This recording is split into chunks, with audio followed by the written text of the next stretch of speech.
Oke guys, balik lagi sama gue Renika Septiana Nebaho. Nah, hari ini gue mau berbicara yang berbeda, yaitu tentang prioritas. Seringkali kita manusia, apalagi secara gue pribadi, gue bingung prioritas tuh apa sih dan bagaimana cara melakukan prioritas itu. Nah, nanti ada 4 skala kuadran prioritas.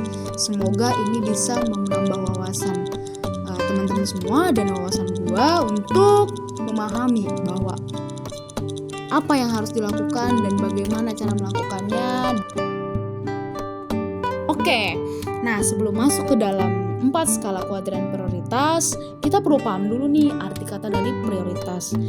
Kalau menurut Kamus Besar Bahasa Indonesia, kata prioritas itu adalah sesuatu yang harus didahulukan dan diutamakan daripada yang lain. Nah, kalau misalkan bicara tentang prioritas hidup, itu menunjukkan suatu sikap hidup yang mengutamakan atau yang terpenting.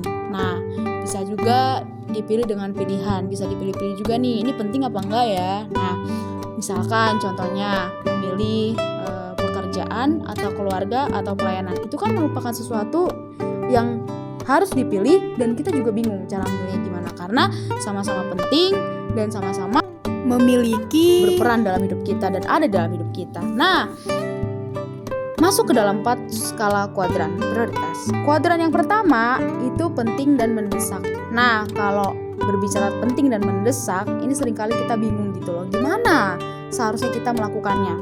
Nah, melakukan hal yang sangat penting dan wajib diselesaikan pada hari itu juga. Nah, ternyata berbicara tentang penting dan mendesak itu adalah melakukan hal yang penting.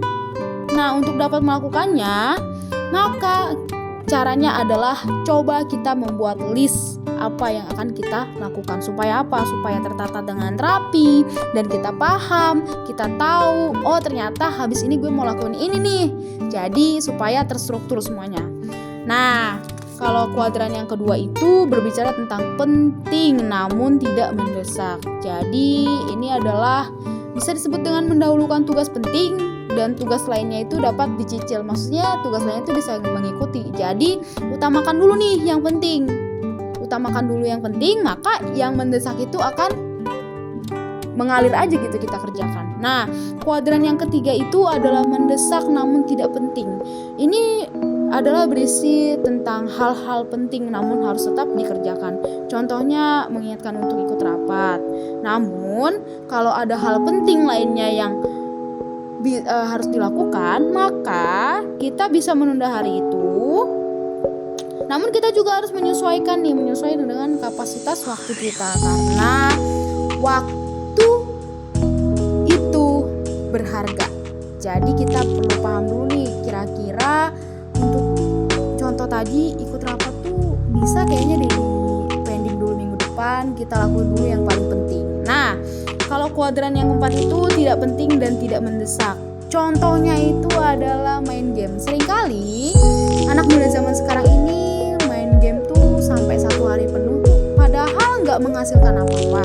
Mungkin ada yang hoki-hokian yang bisa menghasilkan uang atau apa segala macam.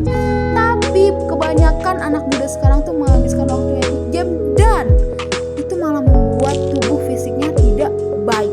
Itu malah membuat stamina tubuhnya berkurang. Jadi jika kita terjebak dalam hal ini, segera hentikan guys dan buat skala prioritas ini, karena setelah gue baca-baca, skala prioritas itu penting. Supaya apa? Supaya kita tahu apa yang harus kita lakukan duluan dan apa yang tidak harus kita lakukan. Nah, kalau di dalam Alkitab itu prioritas itu ada di Matius 6 ayat 33. Tetapi cara dalam kerajaan Allah, maka semuanya itu akan dilambangkan kepadamu. Jadi prioritas namanya itu adalah Allah, maka semuanya akan mengikuti. Jadi guys, dari penjelasan kali ini, kalau gue pribadi, jujur gue paham. Oh ternyata melakukan prioritas itu seperti ini. Jadi ada 4 skalanya. Jadi mulai dari hari ini gue tahu bagaimana cara melakukan kehidupan gue dengan prioritas hidup yang ada di dalam hidup gue. Jadi gue harus menentukan